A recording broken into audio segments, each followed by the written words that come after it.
Hi, my name is Alexis. I'm a relationship therapist, and today in this video we're going to discuss about the psychology of breakup. What really happens to ourselves when we experience breakup, when we experience this pain and this emotional turmoil after a breakup. And not only we'll discuss what happens, but I will want you to learn about how you can cope, how you can deal with this breakup. Perhaps you're in a situation where you desperately want your ex back. But before you consider anything, any form of strategy or sending something, etc. to your ex, you have first to deal with the immediate pain that you're suffering right now. And this is what we'll discuss in this video. Jingle. IGetMyExBack.com. Everyone deserves a second chance. So what are the emotional responses to breakup? And they are the same as the grieving process. You have the shock. So the idea that you didn't see it coming. For weeks, months, you were in love. Maybe the week before your partner broke up with you, you felt, we're in love, we're in a relationship, we're together. And they announced, we need to talk. And that's a shock. And really much, sometimes people define it as, I'm floating, there's like no connection, I'm completely lost and confused, dizzy. That's the initial reaction. And then there's the denial phase, where you refuse to accept the reality of the breakup. And this is sometimes cases where people will cling, will harass their partner, will sort of spam their inbox or their messaging services by asking them to take them back, to reconsider the decision. And after we transition to a form of bargaining, okay, we forget about our own sort of boundaries and we accept things, we attempt to negotiate, we forget about the downside of the relationship, the different shortcomings from our partner. And then there's the depression phase, which is usually the longest one, where we are simply sad. We simply withdraw and we don't want to do anything. We stay at home. Perhaps you're in that phase, you're watching YouTube. So that's good enough to watch this type of content, but you have to do other things. That's what I want to discuss in this video. And this phase of depression, yes, it can take a long time because we feel again this sense of how can I reconstruct myself? Is there any chance of me getting back with them? What should I do? What should I say? Is it too soon? Is it too late? Am I wasting my time? Should I keep being hopeful? And those questions, we keep on ruminating on those questions for a very long time, up to a point where we accept things for what they are, coming to terms with the idea that it's over. Now, this is obviously the process, and how long it takes for you to reach that acceptance phase is definitely very personal. However, regardless if you want to get back with your ex or not, there is something very important you need to understand. This relationship is over. Right now, you don't see it, you want to save it, but your ex decided to end this relationship. And so if you are considering a future with that person, accept that what they left is over. This is the first step for you to recover a relationship. Rather than fighting and trying to save something that your ex rejected, accept that it's over, accept that it's behind. Keep those happy memories, fondness memories about the past. Your job is now to create a new relationship, a new future. And perhaps your ex will be part of it. We don't know at this stage. Okay, so that's the sort of mindset that you need to go through. But let's explore a little bit in a few slides the practical ways, the psychological impact of breakup. So the psychological impacts: emotional turmoils, identity crisis, anxiety and stress, lower self-esteem, and social isolation. I'm going to detail those in a second. Every single one of us will experience those things. So if you feel like, oh yeah, I'm weak, if you feel that your friends, they don't want to hear from you anymore because they, you feel bad crying or venting, etc. All of these are human, normal reaction. The thing is not to blame yourself for feeling this way, for experiencing the things. what you have to do is, okay, how can I deal with those things? Is that what I want you to learn today in this video? Rather than give you sort of very high level thing, I want you to take away some tips. I really want you to take action. My videos are here not necessarily to help you understand, but to take action. So next slide, maybe pause, take some notes, and test a few things.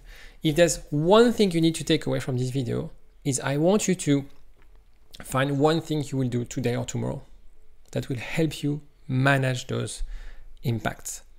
Trust me, if you do it, you'll feel better. Will that bring your ex back? No, that's not enough. Will that make you feel healed and way better with your life? Probably not entirely, but you will be definitely better than when you were, how you were this morning, for example. So let's detail those emotional impacts.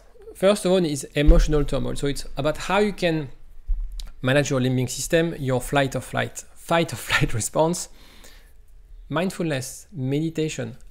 Learn how you can calm your nervous system. Learn about emotional regulation techniques. So when I say mindfulness and meditation, for example, it's not that I hate, but I don't necessarily like meditation, but I love hypnotherapy. You have different apps, you have different things. There's actually a guided meditation on my channel if you want to test things out. Maybe you'll find that Calm, the app, is amazing. Maybe you'll find that Headspace is better. Test a few things, invest in those things, and commit to doing 1 week of those tests, trial and error. Trust me, even if you don't enjoy meditation, you'll gain benefit from it. Okay, because meditation, the problem with meditation is it takes a bit of practice to feel sort of you're mastering this skill set. Second element is identity crisis. So this is where you have to engage in new activities. So could be whether the activity is about introspection, so journaling, or could be about new hobbies. So very often we have a hard time letting go of a relationship or redefining our life because our partner, our life with our partner was everything. Very often I hear people like, we were doing everything together. So of course, when you leave a relationship like that, you don't know what to do. So ask yourself the question of what are the things you want to learn? What are the things you want to do that will bring you pleasure? And again, learning to play guitar or playing tennis or whatever, will that make you feel better right away? No, but you'll feel better than you were yesterday. Right? Will that get your ex back? No. But that will help you to manage this emotional turmoil, this identity crisis. Anxiety and stress. So a lot of people after a breakup, they don't have a healthy routine. They oversleep or they don't sleep. They overeat or they don't eat. So find a routine that also involves physical exercise that will also address the emotional turmoil, because that will reduce your fight and flight response. So physical activity, and again, test a few things. People are, nowadays people are really into like running. I don't like running. I prefer doing rowing because I can watch something on my phone. Some people prefer team sports, so do a team sport. Some people, what I do now is do some form of CrossFit, because with other people there's loud music and you can switch off completely. So for these 45 minutes, you're focused on doing something. And after that, you feel great because you've released all that tension, all that stress in that session. So take a week of your time figuring out, testing new things. I should have a referral program, but I'm using an app called ClassPass, where you can test actually all the fitness classes you have around where you live. So when you download the app, there's no referral code. I should maybe have a referral code. When you download the app, you can get, for half a price, all those free trials, and you want to do like yoga or whatever around where you live. Lowered self-esteem. So this is about how can you replace negative self-talk with positive self-talk. So positive affirmation, self-compassion exercises. There's tons of content online. But also the practical thing is about how you can set achievable goals. So again, you're confused, you're lost, you feel like there's so many things to do. The mountain is so high to climb. Start small. Have a plan of what you want to do this week and look at your life as a project. Okay, very often people because you're confused, because you have to start, you don't know where to start. Well, start small. And it could be about, again, I don't know, maybe decluttering your house. Maybe you need to tidy up your house. Maybe it's about physical appearance. Maybe it's about like losing weight. Find things that you can achieve small and start small. It's really when you achieve a goal, when you progress towards a goal, you build what's called a self-efficacy mindset. And when you develop a sense of self-efficacy, you increase your self-esteem, because it means that's your ability to achieve things, to do things, right? After a breakup, we are sometimes obsessed with this idea of rejection. I'm not good enough. That person who was the most important person in my life rejected me from their life, right? So I don't allow myself to feel valuable, okay? So start somewhere. Your ex is something that we will deal with your ex afterwards. Right now, it's about how you can really boost your self-esteem. And obviously, social isolation. Don't stay at home. So, okay, you're watching this video, you're probably at home alone. Okay, fair enough. I can't blame you watching my videos, but don't do that every single day for hours. Go out, find people, work from a cafe, find things, go out. It's like it's summertime now. There's a bit of sun in London, so enjoy if you live in the North Hemisphere. Social activities, community groups, find something.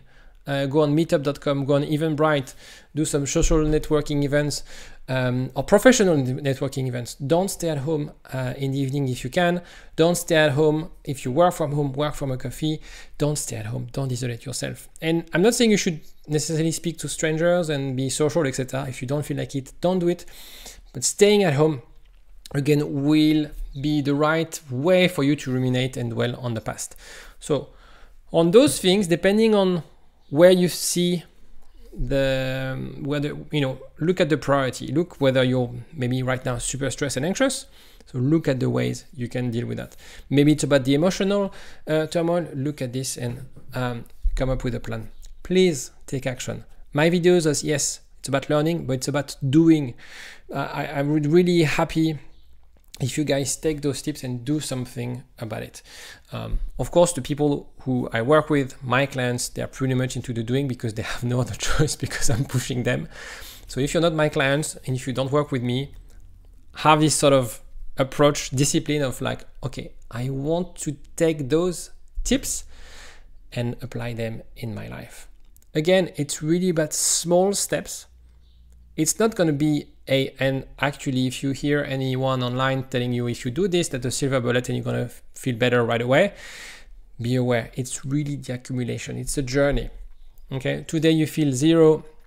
The point is not to get to 10 out of 10. Is tomorrow you'll feel half a point, but it's way better than 0, right? And the next day you'll feel 1 out of 10.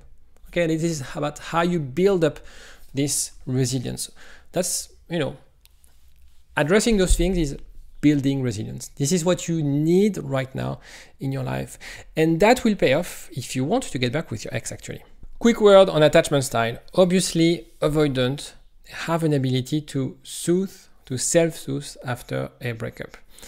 So they will suffer less from a breakup because they would dismiss their emotion, they would suppress their emotion. But the problem is that they might not learn from breakups. They might not reflect. They might not take accountability from this breakup. The problem is, if you're dealing with an avoidant, is whether that person is willing to challenge themselves. If you're trying to get back with an avoidant, or if you're in a relationship with an avoidant, and you know that this person still has the same view on the relationship, honestly, getting back with them is a waste of time because they won't appreciate your work. They won't appreciate as well that they need to do a bit of work. So I'm a former avoidant, or I'm an avoidant, depending if you ask my wife or not. But the problem is not about my insecurities, or the solution is that I know about that. I know my limitation. And so the work that I'm doing is to help people understand, not necessarily about their attachment style, but accept their limitation, accept their insecurities, and work around those insecurities. Right? And if you're the only one in a relationship doing this work, you're kind of wasting your time. So dating an avoidant, that's not the end of the world. You can find someone amazing like me, The real question is not whether they are avoidant or anxious. The real question is whether they are willing to question themselves. They are willing to go a little bit deeper than they used to, because the avoidant, they usually stay at the surface level. Now, obviously, for anxious people, they will tend to suffer more. And so that's why if you have an anxious attachment style, go back to the previous slide and do something today. Do something this week about that, because the experience of the breakup is way, way more painful, right? Because usually people who have an anxious attachment style, they are less equipped in terms of emotional regulation. So we all have those emotions. The problem is not to say like, oh yeah, you're too emotive. No. Avoidants feel the same way, but they decide to suppress those emotions. Secure people tend to manage those emotions with balance. Anxious people, they let the emotions drive their life, basically. Now, coping mechanism. You have healthy and unhealthy coping strategies. Healthy are the ones that I've listed. Unhealthy are drinking, drug consumption, all of those things. I don't have to list the unhealthy things, you know about them. And to be fair, I'm very pragmatic in the sense of maybe if you need to get drunk every single night for a week, do it. And maybe you need to have your week of craziness, allowing yourself to make mistakes, but just fix yourself some sort of deadline. Okay, this is temporary. This is just like a way for you to escape, but don't feel that, I feel great when I have a glass of wine or a few glasses of wine. No. Okay. The problem is that you're going to pay the price very, very, at a very high cost. And that's why it's important to have the right support system, the right help, the right network. Because if you isolate yourself, if you, just listen to the pain and your physical response after, you drink or you take drugs, etc., you're going to make it worse. And at the end of the day, in the next months, if you want to get back with your ex, if you want to reconnect, remember the person you want to be, right? Remember that if you do those things, if you adopt those unhealthy coping strategies, you'll make things worse. So it's always a reminder of like immediate release and how can I feel better right now versus who I want to be in 1 month, in 2 months. Okay, so it's always this like, should I eat the cookie and get fat? Or should I focus on like, what do I want to become in a month's time? Okay, so eating a cookie, binge drinking for a week, it's fine. Okay, it's not going to change your life.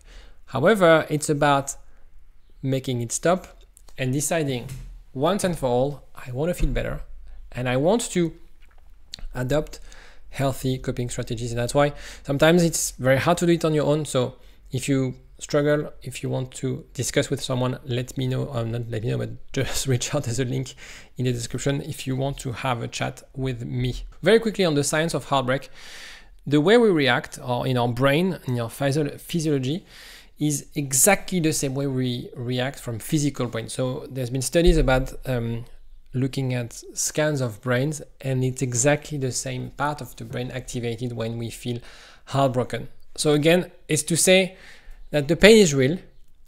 The fact that you feel in pain is normal. Okay, your responsibility is to manage and see how you can manage effectively this pain. Avoidant, as we discussed, they decide not to look at the pain, dismiss, suppress things, and therefore not learn about this. Anxious people, they will let the pain dictate their life, their surrounding. You have to find the right balance between noticing the pain, expressing yourself. That's what we do in therapy, basically. What I'm describing is therapy sessions. But how you can notice, learn, reflect, okay? And dissociate yourself from the pain. The pain is a signal, it's an indication, right? You're not going to die because of a breakup. That's the difference with the physical pain. But it's as that's your brain telling you that's a signal, there's something you need to explore. And again, that's why I think breakup are so fascinating, because this pain could be a catalyst for a new life, an improved life. The only difference is whether you decide to use it at your advantage and grow from it, or whether you decide, that will define yourself, right? I'm someone people reject. I'm someone who's not valuable, right? Or if you're an avoidant, like, okay, I'll find someone else. It doesn't matter. And make the same mistakes again and again. So that's your call to figure out how you can learn from this pain. I know it's never pleasure. There's no pleasure in being in pain. The question is how to deal and how to learn from this. So the psychological steps when it comes to moving on, as we discussed, it's about accepting, it's about an acknowledgement. Then there's a grieving process. Also, self-reflection is very important. Your role in the breakup, your role in the relationship, the role of your ex. Then it's about building resilience. So as we discussed, overcoming this pain is the way for you to build that resilience, to feel stronger, right? And you can decide whether after this breakup, you'll be weaker or stronger. It's really your call. There's nothing with, there's no link with your ex whatsoever. It's really part of your actions and what you can and want to accomplish. Self-care, which will help with the resilience, support, and identity, as we discussed. These are the steps if you want to move on, if you want to heal after this breakup. And again, when I say move on, I'm not saying you should necessarily think that it's over and you're never going to get back with your ex. That's not the point. The point is to really grieve this breakup and reconstruct yourself. You might get back with your ex eventually, but you have to do this first. So in conclusion, remember that obviously we can't change what happened, right? Something you need to accept, unfortunately, and you need to process. It takes a bit of time. What you have to focus on is how to navigate this space. You're responsible to the action that you're making right now. And looking at, again, as a goal, as a project, where you need to go, where you are, and what you need to achieve those goals. And maybe right now you're such in pain and it's hard for you to see the light at the end of the tunnel, but everybody heals. Everybody. The only difference between people and people who struggle to heal is the time it takes. So if you have a therapist, if you have the right system, if you have the right action in place, you will heal faster. But you will heal. So if right now you feel like I'm never going to move on, I'm obsessed about him or her, you will heal. That's for sure. That's a guarantee you will heal. Then the question is whether it will take years or months, and it depends on you, right? So it's really about how you can do it. Remember this, and if you have any question, if you have any comments, let me know in the comment section. Take care of yourself, and I'll see you next time. Bye-bye.